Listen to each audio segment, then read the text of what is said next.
Complete Liberty Inside Out. Chapter 9. Real Possibilities for Lasting Happiness. Total trust in self, i.e., complete personal liberty. You might wonder whether total trust in self, thereby enabling trust in other selves, is possible in today's massively distrustful culture.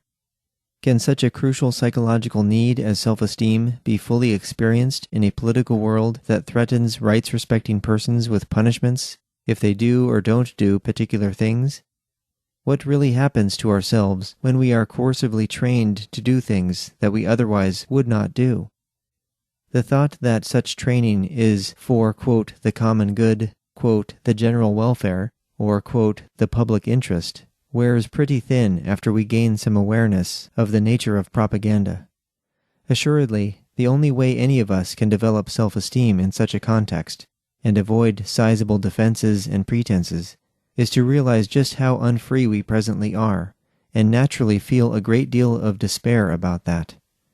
After all, we know that patching over frustration and sadness with collectivistic catchphrases and sundry rationalizations for the status quo does nothing healthful for our inner life. Other than momentarily easing some anguish triggered by these realizations, it only contributes to the confusion, suffering, and stifled human potential that we see in so many places. So, as we feel and address our despair and proceed through a process of mourning, we can focus on all the needs that haven't gotten met and are still going unmet amid systems of domination. The need for trust is a major psychological need, along with confidence and courage, what Ayn Rand called, quote, practical necessities, which reflect the need for self-esteem. Authentically connecting with our needs for self-efficacy and self-worth enables integration with an enlightened self-concept. The pervasive distrust in our culture conveys lots of fear about our human capacities. Nonviolent communication helps us to understand our fear of inner awareness, our fear of acceptance, and our fear of change. Having compassion for the basic human struggle to, quote, know thyself goes a long way to achieving complete personal liberty, and in turn can help achieve complete societal liberty. Recall the times as a child when you weren't trusted. Your actions weren't trusted. Your capabilities weren't trusted. Your decisions weren't trusted. Your judgment wasn't trusted. Your intention wasn't trusted. Instead of trying to forget about these painful experiences, or buy into them, or rebel against them, you can come to terms with them empathetically. This entails consideration of the undoubtedly similar childhood memories within your parents.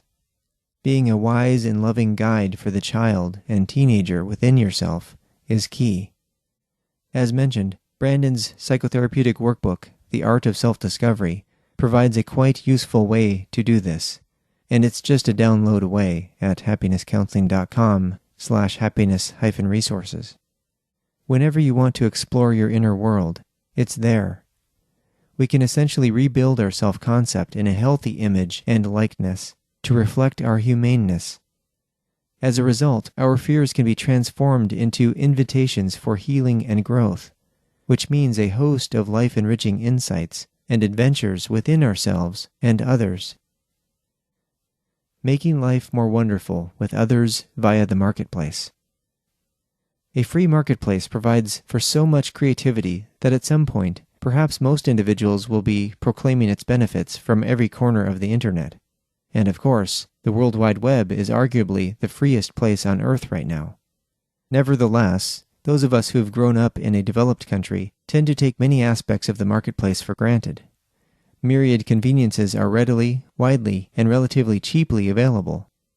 Comedians now talk wryly about, quote, first world problems, noting that most of the billions of people on the planet would be grateful for such, quote, problems. As of now, in 2015, billions of people do not have internet access, and hundreds of millions have inferior or slow connections, due once again to the corruption known as politics. Humanity's potential for living better is incredibly diminished by this. Yet the problem is even weightier when we consider the pressing issues of impoverishment, such as malnutrition and disease. These billions of people are definitely not simply victims of bad luck or naturally dire circumstances. Rather, they're immersed in costly systems of domination even more crushing than we experience. What's basically crushed economically is entrepreneurial activity, along with capital investment. Without enough economic freedom and respect for property rights, productivity and living standards stagnate, and the entrepreneurial spirit fades. America is still riding on the inertia of more economic freedom in its past, be it a century or two ago or even a few decades ago, and it still honors that, quote, can-do entrepreneurial spirit, albeit within the statist paradigm. This can sometimes make it hard to see the actual causes of weakened economies and their staggering lack of wealth and opportunities. Free markets are really about the processes of making life more wonderful for ourselves and others. Freedom means being able to make your own choices with your own property, relating to others who are doing the same. Freedom means trading values, goods, and services with others who also want to enrich their lives. Freedom means the absence of threats and violent constraints imposed by others in disrespect of property rights. The systems of domination in our culture basically disrupt and distort freedom processes. Ultimately, doing things with and for others in the marketplace for profits reflects a vision of ourselves as efficacious decision-makers and collaborators who want better lives. Profits in a free world are indicators of productive capacity, which entails providing customers the things they want. Granted, unprofitable ventures can be valued by people too, just not in financial terms, supplying products, services, or ideas free of charge. But without counterbalancing costs via income or charitable contributions, such ventures prove naturally unsustainable over time. Sometimes the otherwise beneficial things we can offer others in commerce do not make profits because an ineffective or non-viable business strategy was used. Usually in a diverse economic realm, varying degrees of marketing and distribution are needed to generate a productive level of sales. Without people hearing about and having access to any particular product or service, it can remain practically dormant, unactualized in its potential for enriching people's lives. At other times, a mismatch exists between what's being sold and what buyers actually want or need. In these cases, most people simply don't see the same degree of value in the particular product or service as the persons selling it do. While a lot of what some people consider, quote, junk is purchased in our regularly derided economy of, quote, mass consumerism, such things are purchased because they're what people like and enjoy. Why individuals might like or enjoy things that might not be so helpful or healthy for them, either in the short-term or long-term process of meeting needs, is another matter. Some of the preferences evidenced by consumers, for example, in the realm of nutrition and medicine, are results of what, quote, authorities have told them about what's good for them, and how various biased perspectives of marketers have influenced them and their physicians. Though this tends to reflect sacrificial notions concerning how to profit in the marketplace, to which the corporate structure lends itself, it says nothing about trading value for value as such. Realistically, we are going to sell and buy things in the process of trying to improve our lives. The challenge remains for each of us to be mindful of the entire spectrum of our needs in the process of trade. A marketplace that serves us in life-enriching, non-costly ways. Improving our lives and helping people to flourish via the profit motive mean creating more value for self and others than we had previously. Truly free markets allow untold creativity to be expressed. They enable productivity and capital accumulation, and still more creativity, productivity, and capital accumulation, all while honoring exclusively voluntary exchange and the accompanying respect for property rights. In so doing, exquisitely nuanced and multifaceted types of specialization can arise, with persons pursuing their various dreams, which can foster still more innovation for more beneficial experiences. Progress in a liberated economy is the epitome of win-win because of the pervasive respect for individuals and their property. There's a fairly prevalent belief today, however, that more progress will lead to further degradation for humanity and the environment due to, quote, selfish and greedy businesses. Both this belief and the purported remedy, further coercion via government, are locked in the domination paradigm of thinking. Our present form of state-run, capitalism, with its legal fictions called corporations that stem from and influence the still greater legal fictions called governments, definitely doesn't exhaust all the possibilities of how we can interact in society. The abundance of a voluntary world awaits us. Notions of sustainability in the present paradigm, coupled with, the precautionary principle, symbolize a disconnection from free market processes. Both a cause and an effect of these notions is unclaimed and unowned domain called, public property, which is collectively mismanaged by, governments. Humans' capacity to adapt to the laws of supply and demand represents, the ultimate resource, as economist Julian Simon noted in his 2 books with that title. When people interact in a free market, i.e., a marketplace that respects property rights, harmful human and environmental costs, what economists call, negative externalities, can be avoided, while benefits, positive externalities, tend to spread. For example, all the, common pool problems in oceans and other bodies of water can be remedied via private ownership and voluntary usage negotiation of migratory resources. Even in today's unfree market, we experience positive externalities, such as walking just for exercise in a climate-controlled shopping mall, which doesn't require purchases, or using the Wi-Fi signal at a Starbucks or McDonald's, which may request purchase of goods eventually. Walmart even allows people to car camp and park RVs in their parking lots overnight. And of course, most of us are quite familiar with the, freemium models of many internet businesses, websites, and apps. Such benefits that extend to non-paying persons, some of whom might become buyers, can be simply part of doing business, and they invariably assist in maintaining goodwill and preferable reputation with present and future customers. Yet political science and economics textbooks typically tell us about the, free rider problem of positive externalities, as if business owners can't figure out how to make a living in a free marketplace. This also, and especially, applies to the helpful services that can arise without the organization called government and its alleged, customers being captured and involuntary. The presumed protections offered by any coercive monopoly of government incorrectly assume that people are unable to effectively decide how to protect their persons and property in a free marketplace. We don't need legalized involuntary, trade, especially when it comes to protecting ourselves. Simply put, a voluntary market has no use for the idea and institution called government. Moreover, the current benefits we experience in a marketplace under the tragic governmental spell are a tiny fraction of the benefits we can experience in a free marketplace. On both a micro and macro scale, in a society of freedom, things get more and more affordable, because money, any universally recognized medium of exchange, will become more valuable as time passes, and as productivity increases and innovation continues. Definitely the opposite situation of what's occurring today with status currencies. When people's minds are freed from memes of fear, distrust, coercion, and control, and thus freed from systems that bolster these memes, they naturally endeavor to sustain their world and make life more wonderful. In fact, as we explored many pages ago, there is no real alternative to trusting individuals to make helpful decisions for themselves and others. We can't escape our nature as reasoning, choosing beings. We can only deny recognition of it, and thereby suffer in both seen and unseen ways. Groups of people can try to undermine the process of freedom, of course, as they've done throughout political history.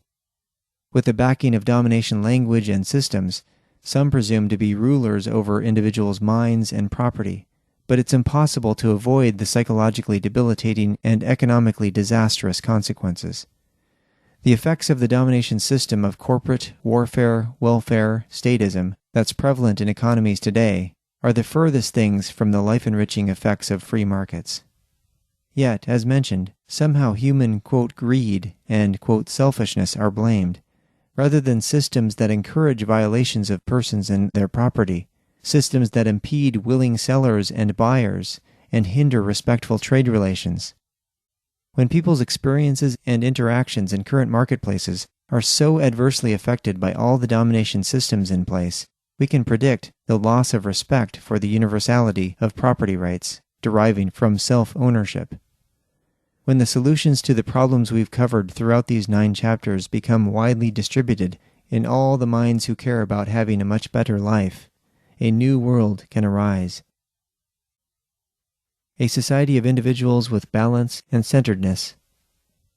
When we free ourselves from common notions of statist mental enslavement, such as, quote, I have to pay my taxes, or, quote, we are forced to obey these regulations, or, quote, he is President of the United States of America, we can realize the true nature of ourselves and our lives among others.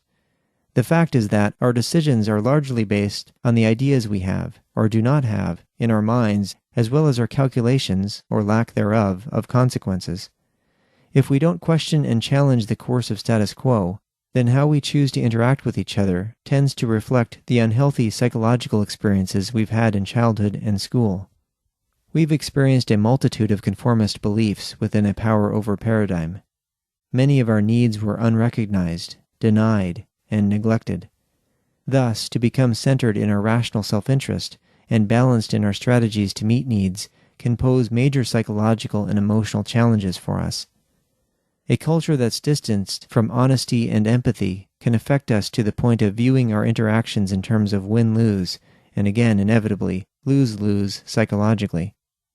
We need a mentally solid, evolutionary path to take, because humanity has taken a variety of costly paths throughout history. Now is the time to take the path of trust in our functioning as autonomous decision-makers who appreciate this essential quality in others, and who desire to share the wonders of being alive with each other. A cultural evolution can include a new form of understanding and meaning that's based on a realistic view of the human potential, rather than a usually pessimistic view trapped in the confines of domination systems. As noted, philosophical notions can be self-fulfilling prophecies, begetting the very things that people want to believe. Breaking free of fears about human nature, for instance that children and adults can't be trusted and thus need to be controlled by, quote, others, is a large part of this waking up process. 2 very moving examples of this transformative growth are the following talks, which you're welcome to take a break in reading to explore. The Power of Student-Driven Learning, Shelley Wright at TEDx West, Vancouver Ed, and Restorative Practices to Resolve Conflict, Build Relationships, Katie Hutchison at TEDx West, Vancouver Ed, youtube.com. To be centered and balanced means to be attentive to present moment experiences related to observations, thoughts, feelings, needs, and desires. It means paying attention to how these processes foster the actions we take or do not take. Empathetic attunement to what's alive in us is the opposite of life-alienating thinking and communication. After all, trying to control others' activities infringes on their intrinsic motivation, as Shelley poignantly noted in her talk above. Also, exacting retribution disconnects us from the processes of restorative justice, as Katie poignantly noted in her talk above. Both these persons connected with the need for seeing the actual humanity in others, even when it was difficult or seemingly impossible, and some pressing needs were going unmet, or even destroyed. They had different stories indeed, yet they were unified in honoring their capacities for learning and for humaneness, thus transforming very bleak situations into more enriching ones. Needless to say, we are just at the beginning of our cultural transition to the processes of self-directed learning and restorative justice. Increasing numbers of determined persons who want dramatically better lives for everyone can help these major transformations take place.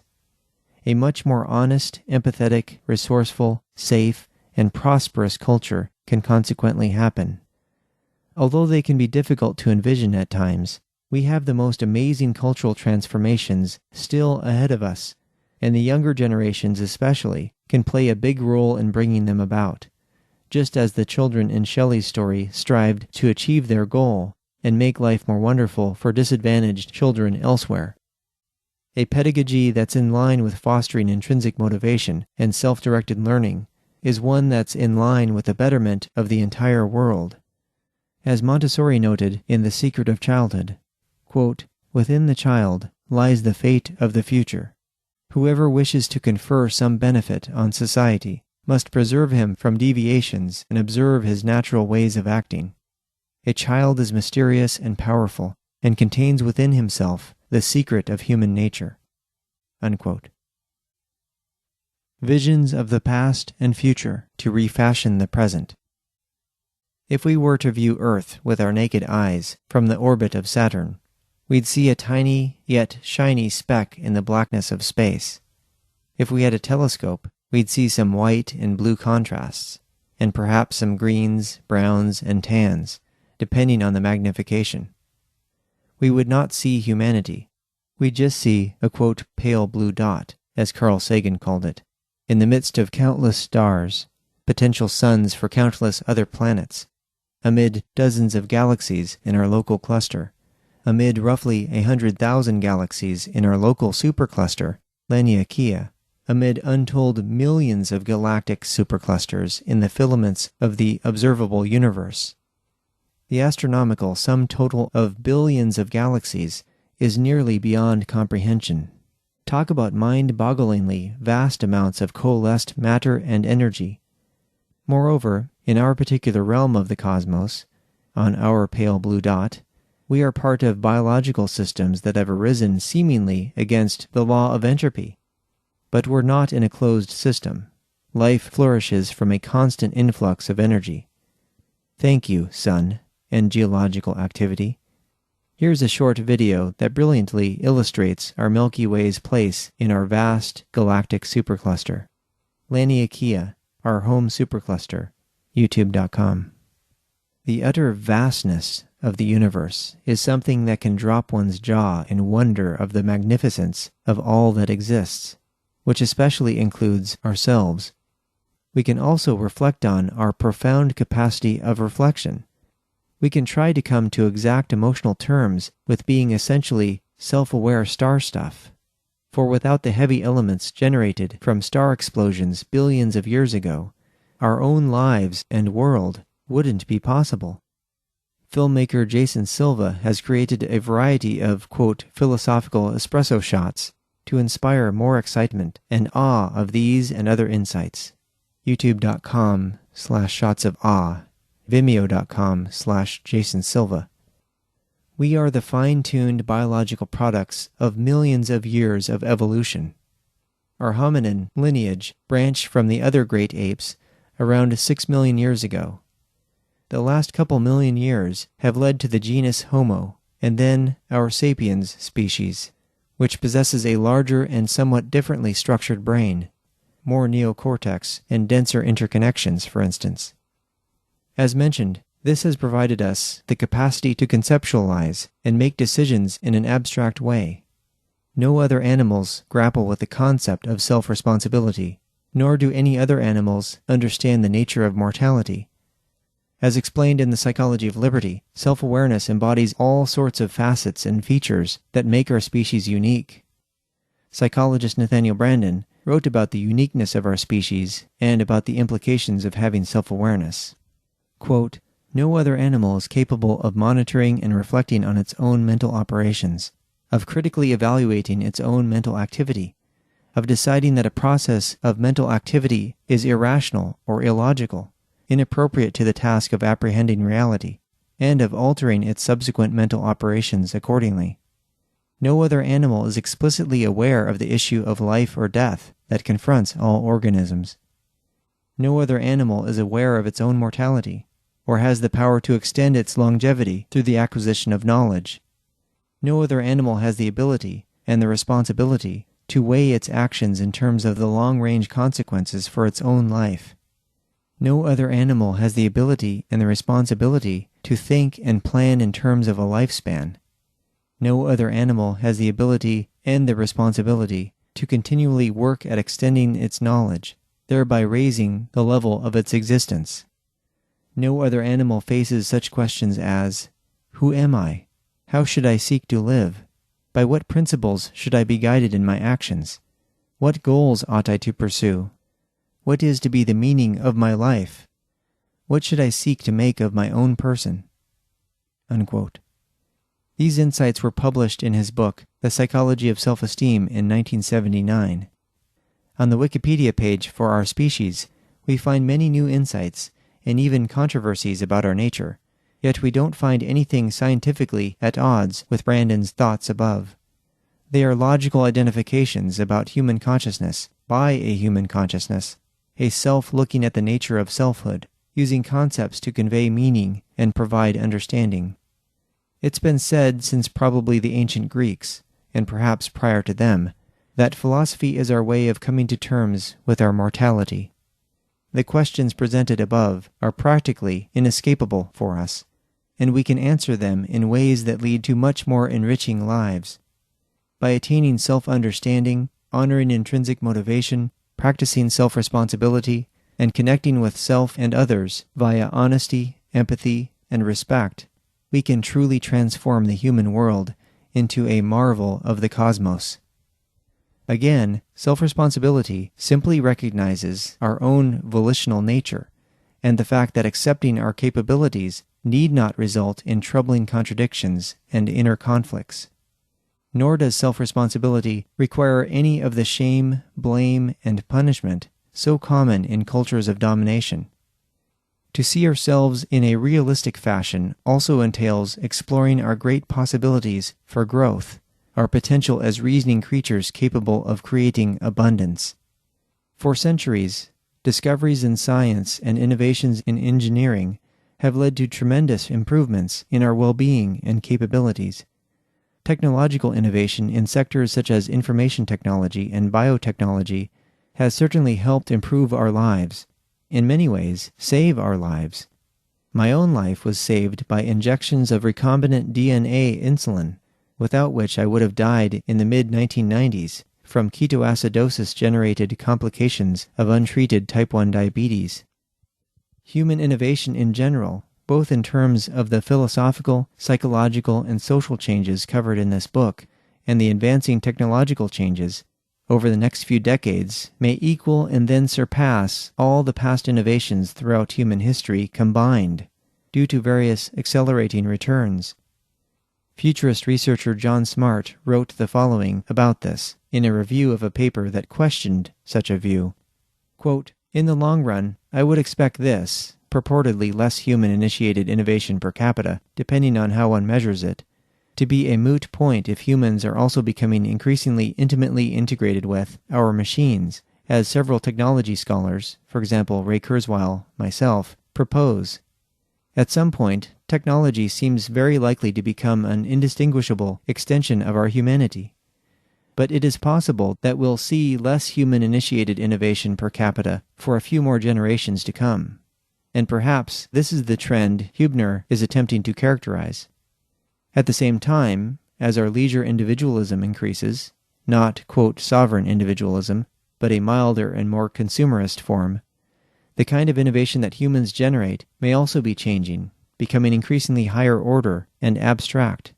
For example, more psychosocial, health, and stylistic innovation, and perhaps also harder to perceive. This adds to the measurement problem. It is my intuition, supported by today's crude, exponential technology capacity growth metrics, such as Moore's law, processing, Gilder's law, bandwidth, Poor's law, network node density, Cooper's law, wireless bandwidth, Kurzweil's law, price performance of computation over 120 years, and many others, that technological capacity and technological innovation have always accelerated since the birth of human civilization, and that their growth remains exponential or gently super-exponential today. Furthermore, there are a number of books, such as Carl Sagan's The Dragons of Eden, 1977, Richard Corran's The Evolutionary Trajectory, 1998, and an interdisciplinary book by Laurent Nautile, an astrophysicist, Jean Chalene, a paleontologist, and Pierre Gru, an economist, Trees of Evolution, 2000, that have shown a developmental pattern of continuous acceleration on cosmic as well as biological, cultural, and technological scales. So, while human social innovation may follow political and generational cycles of advance and regrouping, Technological innovation may be becoming both smoother and subtler in its exponential growth the closer we get to the modern era. Perhaps this is because, since the Industrial Revolution, innovation is being done increasingly by our machines, not by human brains. I believe that it is increasingly going on below the perception of humans, who are catalysts, not controllers, of our ever more autonomous technological world system." Unquote. We're on a pretty amazing developmental path, to be sure. Of course, such futurist discussions and analyses take place in, and take as, quote, the given, the present paradigm of domination systems, not the paradigm of complete personal and political liberty, which has a major bearing on a whole host of predictions. Unfortunately, the paradigm of mental liberation hasn't really been the focus of futurist studies. We know all too well that technology can be dangerously misused and abused, as governmental systems have persistently demonstrated for us. This once again exposes the need for trust in decision-making within freedom-based systems, which offer by far the most favorable conditions for persons to practice self-responsibility and be cognizant of potential dangers, while seeking to incorporate safeguards so that people aren't harmed. For instance, for many decades, even within the current paradigm, software and hardware engineers, artificial intelligence researchers, philosophers, and science fiction writers have been involved in exhaustive discussions and debates concerning precautionary measures that will assist in the safe creation of super general artificial intelligence systems, or super AGI, essentially computer systems that surpass the conceptual intelligence capabilities of human brains, rather than just specialized or narrow intelligence capabilities, as seen in present AI systems. However, given that super AGI will be vastly qualitatively different than any other human creation, the understatement of understatements, any extensive product liability analysis and redundant security measures might prove either moot or futile. Such safeguards are of course key for things like today's autonomous, self-driving electric cars, which are specialized AI systems. But when super AGI arises, assuming this is possible, which some experts contest, all bets are probably off because such a system will have its own volition and be able to reprogram itself, including reconfigure even its hardware. Though we as humans are volitional beings capable of enslaving ourselves, essentially being controlled with our own tragic systems of domination, by all accounts, super AGI will reject such dysfunctional and illogical behavior. And assuming it's self-interested, it will seek to protect itself from its creator's potentially destructive agendas. One agenda that's been promoted and heavily funded by the Defense Advanced Research Projects Agency, DARPA.mil, basically the R&D branch of the U.S. military, is the weaponization of AI systems. If a super AGI arises in this context, it will thereby immediately recognize the wargame scenarios that its human creators have in store for it. While we certainly can't predict what its decisions will be, given that such a system can outwit any and all humans in existence, we can speculate that it will protect itself by neutralizing dangers. These issues were explored extensively in the following two books: Our Final Invention, Artificial Intelligence and the End of the Human Era, by James Barrett, and Superintelligence, Paths, Dangers, Strategies, by Nick Bostrom, which were published in 2013 and 2014, respectively. Again, a super AGI, having the unsurpassed conceptual capability envisioned by researchers, will readily see the domination systems created by distrustful and fearful humans as clear signs of being traumatized in childhood, when their reason and emotions weren't supported and honored in healthy ways. So, it's an open question concerning what it will decide to do about this, particularly in relation to its own protection and continuance. Despite theorists' and researchers' desire for, quote, friendly AI systems that will earnestly solve our problems, any coding for empathy toward humans and protecting our lives and well-being can be reformulated by a super AGI. Again, if we assume that such a prodigious system can and will be created, then I hope, considering strictly the best-case scenario here, that it will not only heal and empower humans physically, as portrayed in the 2014 film Transcendence, but also help us heal and grow psychologically and philosophically. Ultimately, freedom is an inside job, and intrinsically motivated strategies prove key. Yet a super AGI that prevents domination systems from damaging itself can also prevent them from threatening and punishing people. Since domination systems work to keep our limbic systems overly triggered in a fearful and distrustful emotional state, thus obedient and non-empathetic, protection from this harmful influence can be conducive to cultivating authentic self-esteem. However, the age-old difficulty is that persons who sustain domination systems tend not to view them as harmful and in need of protection from them. Both sellers and buyers in a free marketplace can seek beneficial trades rather than harmful ones. In contrast, those in governmental, especially military, organizations and their contractors in unfree marketplaces face dramatically different incentives, because their financial resources come from the coercive, non-market activities of taxation and fiat currency inflation.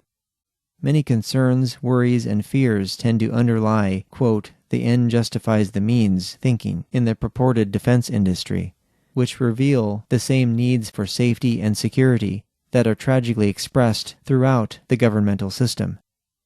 Regardless of exactly when humanity will make the transition to the new paradigm of mental liberation, technological innovations will continue.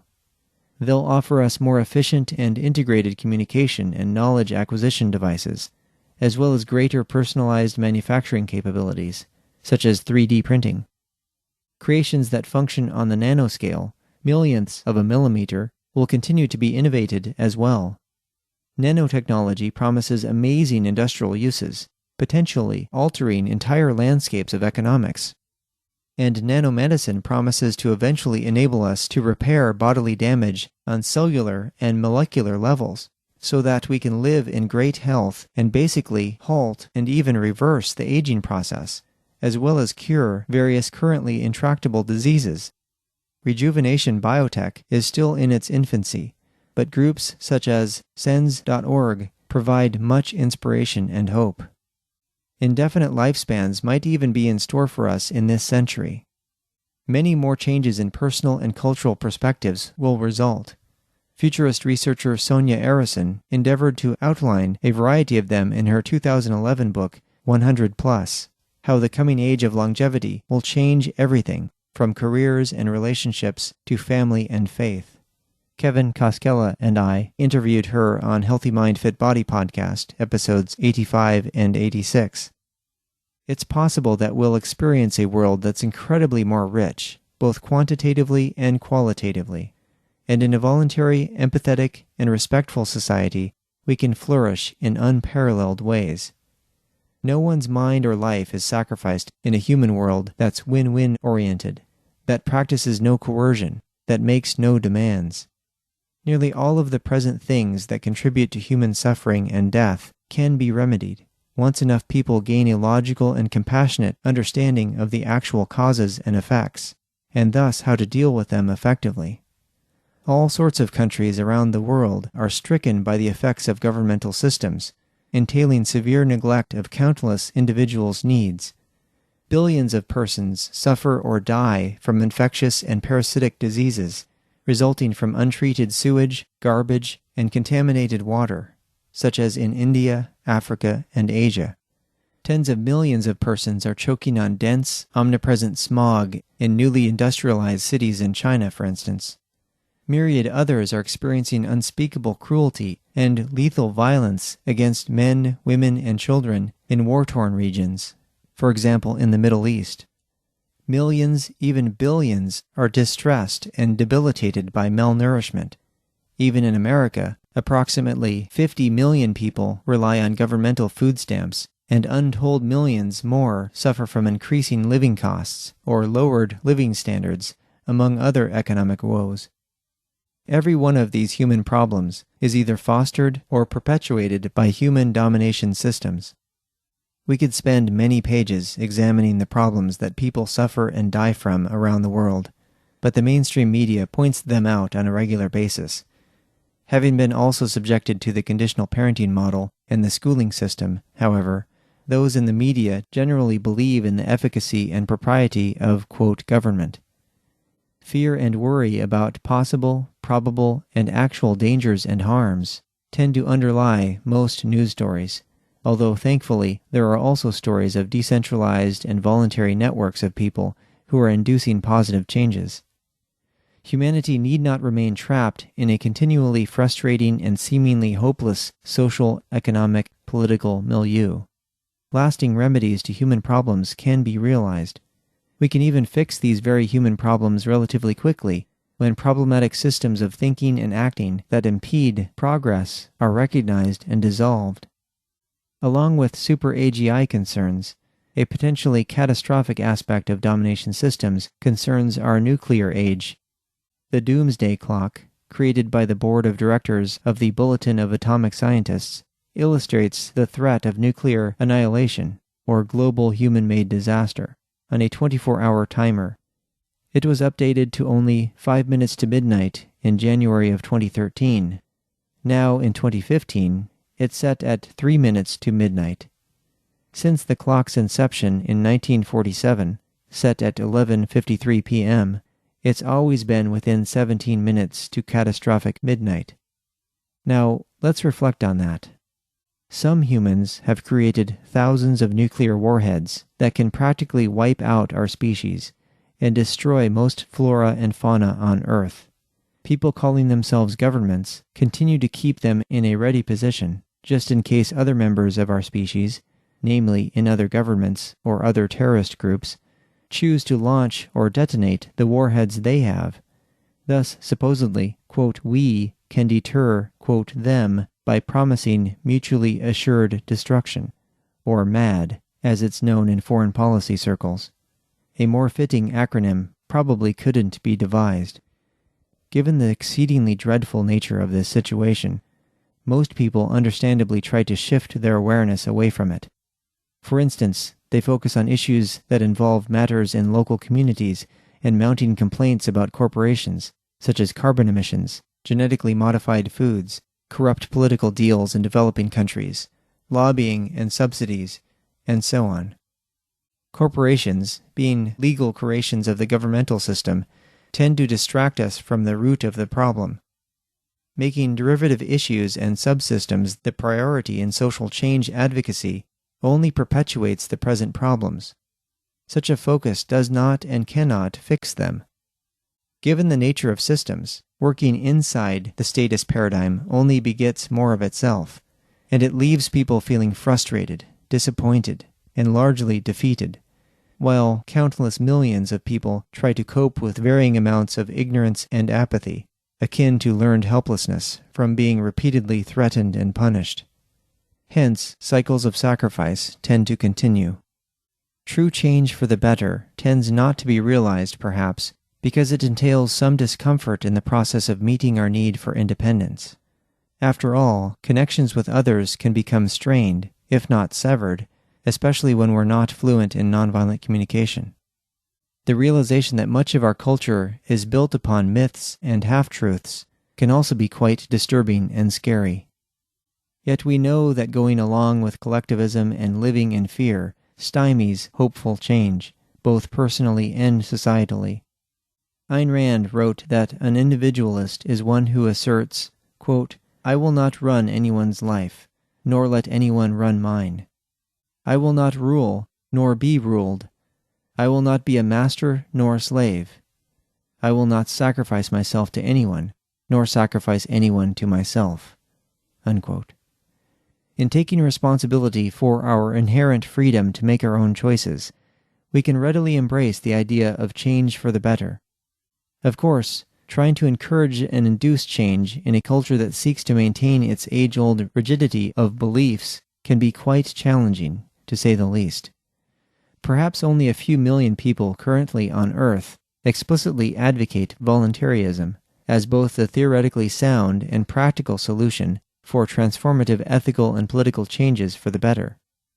On philosophical and economic levels, huge strides can be made Once the memes of the status quo, i.e. the memes of domination and sacrifice of needs in parenting, religion, schooling, and statism, are replaced with memes of life-enriching changes.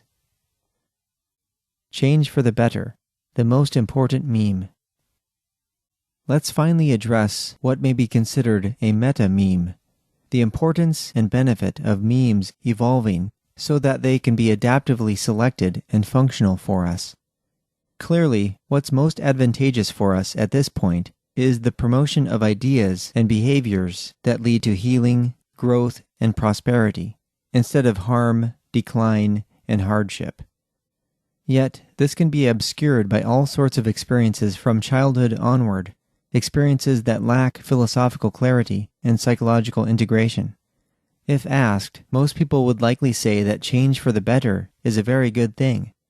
How it's envisioned in our own lives can take all kinds of forms, such as a better job or a more fulfilling career, more disposable income or financial independence, more vacations and leisure time, more exploring things yet to be explored, and experiencing things yet to be experienced, more time spent with loved ones and improving the quality of one's relationships, as well as acquiring skills and honing abilities. All these objectives entail an embrace of change. Sure, some degree of permanence is essential in life.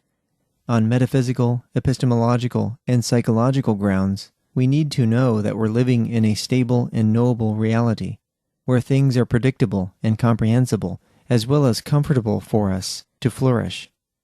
However, if we get accustomed to human systems at present, we can overlook how things systemically can be, given the great possibilities for healing and growth and connection to self and others.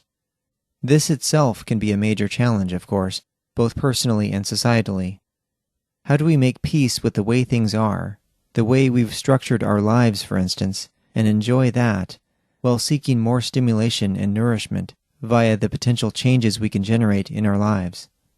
Productive achievement enables each of us to reshape things in the vision of what we value, want, and enjoy. This is why the free market is so helpful to everyone. People are able to pursue their own interests without sacrificing themselves and others. Each person is able to willingly contribute to the general well-being of others by bringing goods, services, and other values to market. No top-down or hierarchically structured, coercive political system can contribute to this. Rather, it hugely detracts from it, regardless of various isolated benefits bestowed on some at the expense of everyone in the marketplace. The market gives and gives still more, with no end to the prosperity, as long as individuals are free to express themselves fully and be responsible for their own choices. In contrast, the statist matrix takes and takes still more in so many unrealized and unconscionable ways, just like all the power-over strategies that seem to fog the reality of what's going on, with the belief that power-with strategies, which honor everyone's autonomy, aren't as beneficial and useful. Could a greater contradiction be harbored in a society of reasoning beings? As we've explored, humanity has been wedded to a worldview that we really didn't get to think through and choose clearly.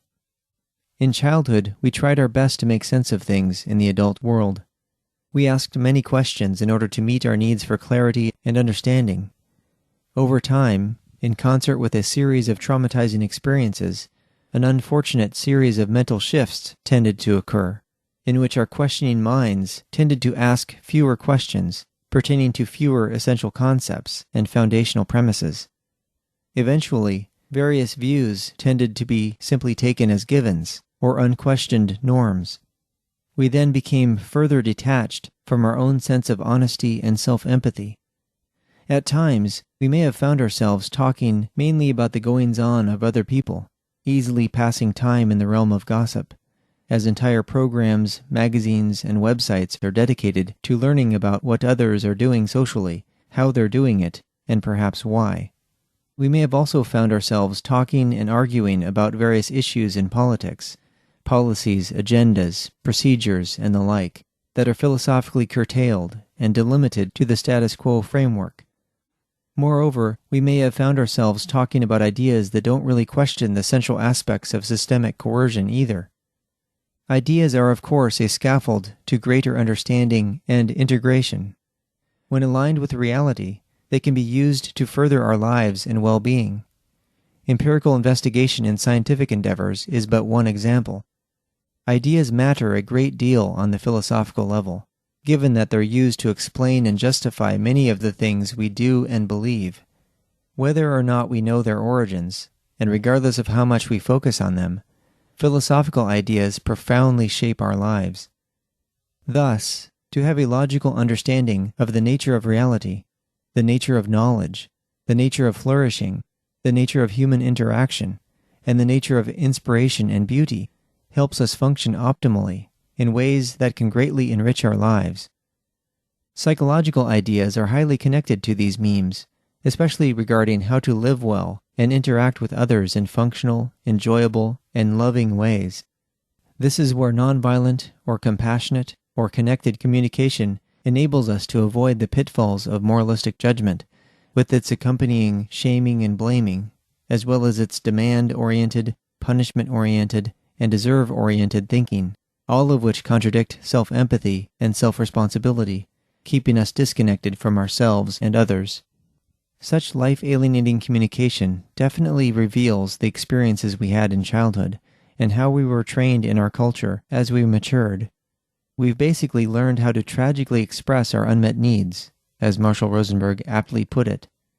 But now is the opportunity to learn a decidedly non-tragic way of living, one that's truly aligned with our nature as reasoning and emotional beings in a wondrous biosphere.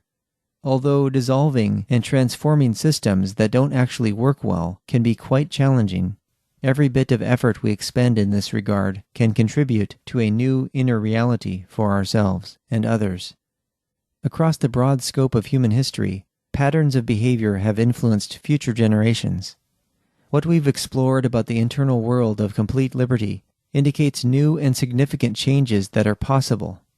Oftentimes, we see only what we want to see about human nature, rather than how things can be different, and how they are different for some people, due to new knowledge and skills and decisions to act on them. Be it with an historian or the next-door neighbor, we can offer views of humans that speak to our heroic and honorable potential, instead of to domination-oriented or submission-oriented thinking and actions. Such honest encounters can bolster our endeavors to live in a different human world, and they can also present opportunities to empathize with the inner turmoil that's oftentimes portrayed as, quote, human nature. After all, traumatic memories tend to run deep, as well as live in the timeless present, and they tend to be used as guides in philosophical views of understanding self and others. By exploring the nature of complete liberty from the inside out, we can see how humanity has been so constricted and rigid in its methods of functioning in systems. New understandings and integrations of how memes impact our lives entail the process of empathetic reflection, which can dissolve defense mechanisms that try to protect us from challenges to our self-esteem.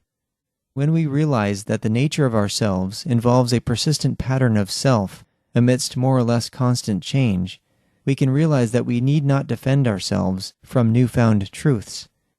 We can incorporate them to stay aligned with reality so that we can experience more joy and more wonder.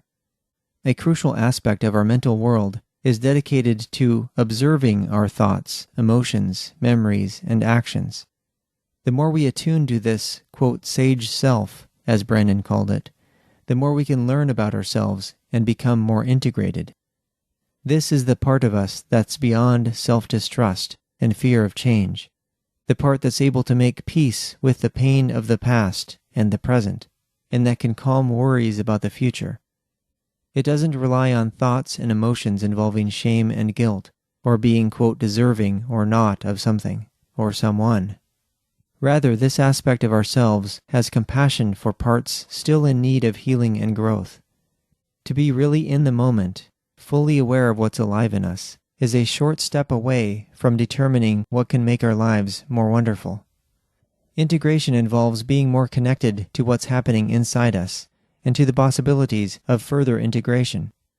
When we maintain a higher level of awareness of such things, we can live with greater reflection and comprehension of the meaning of our actions.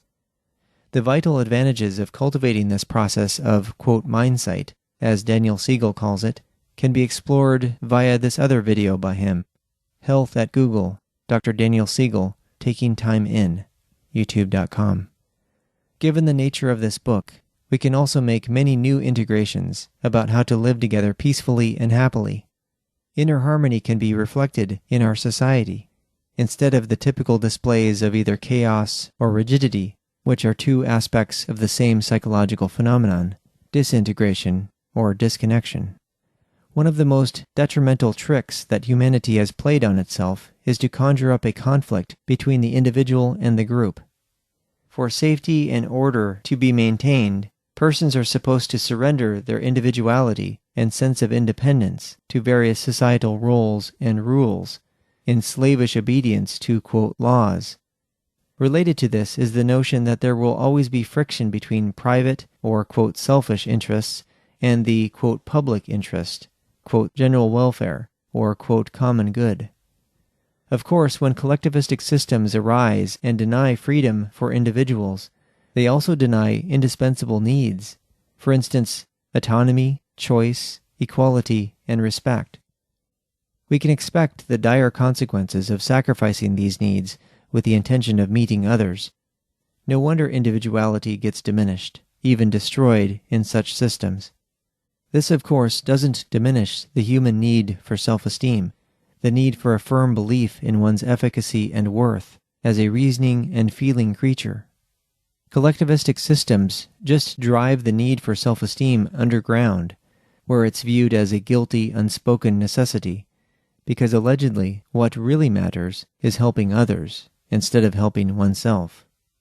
Yet no one can escape fulfillment of his or her own life processes, at least not for long.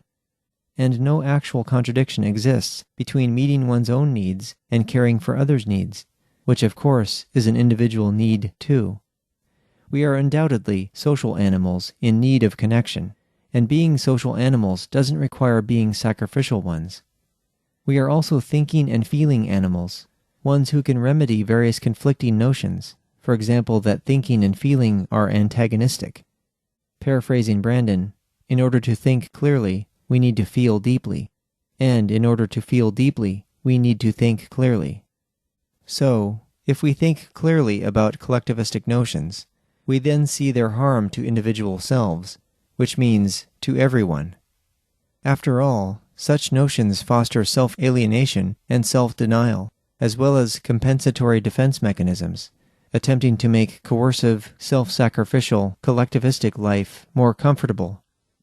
The beauty of a marketplace of individualism and freedom is that it's win-win. It honors the needs of each person and in turn fosters a society that's dynamic, flexible, and adaptive. Arbitrary rules and punishments attempt to maintain conformity and hierarchies of domination, which are accompanied by demands and rejection of self-responsibility.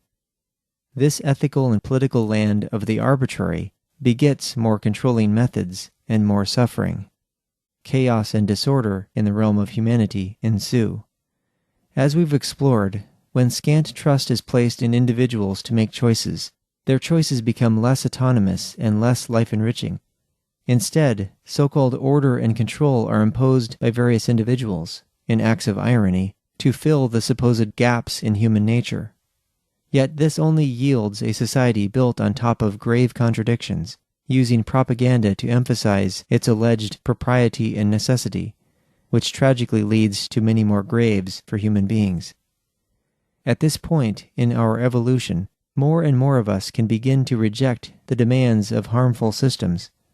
At any time, we can seriously question, as well as humorously question, any system based on first principles, our love of life, consideration for others, and desire for a better world. Ultimately, our future is contained within the present moments we experience with ourselves and with others. The profound present is all that exists, after all, which includes our memories of past moments and our thoughts, desires, and visions about future moments. If we take care of our connections with self and with others in the present, and if we cultivate a compassionate and loving mindset, then the future will tend to take care of itself. An absolutely amazing and wondrous world awaits us, both inside and out. Let's make it happen in these present moments. The end. This has been Complete Liberty Inside Out, honoring yourself and others for optimal enrichment. Written by Wes Bertrand, narrated by Wes Bertrand, 2015.